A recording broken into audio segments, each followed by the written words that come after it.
मालेगांव शहर में corona vaccine लेने वालों का फीसद बहुत कम है, जिसकी वजह से कुछ पाबंदियां अभी भी लगी हुई हैं। जिला कलेक्टर की जानिब से 15 दिन की स्पेशल वैक्सीन मुहिम चलाई जा रही है। कारखाने, स्कूलों और दुकानों पर जाकर वैक्सीन लगाई जा रही है। स्कूलों में पहुंचने के बाद वैक्सीन लगाने वाली टीम को बहुत सी जगहों पर मायूसी का सामना करना पड़ रहा है। बच्चे वैक्सीन लगाने के लिए तैयार नहीं या फिर असातिज़ा ने दूसरा डोज लगाया ही नहीं।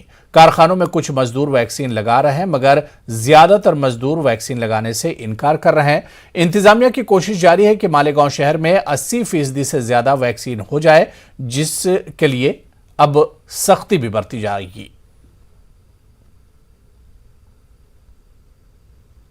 ये जो स्पेशल वैक्सीनेशन ड्राइव मालेगांव में लसीकरण कम होने की वजह से शुरू किया गया है और अभी हम लोग सब लोग जो है उसके विज़िट्स कर रहे हैं। उसके लिए आज जो हमने स्कूल को विज़िट दिए हैं वहाँ पर वैक्सीनेशन का प्रमाण बहुत ही कम है।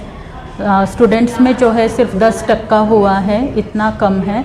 और स्टाफ में भी 70% वैक्सीनेशन हुआ है।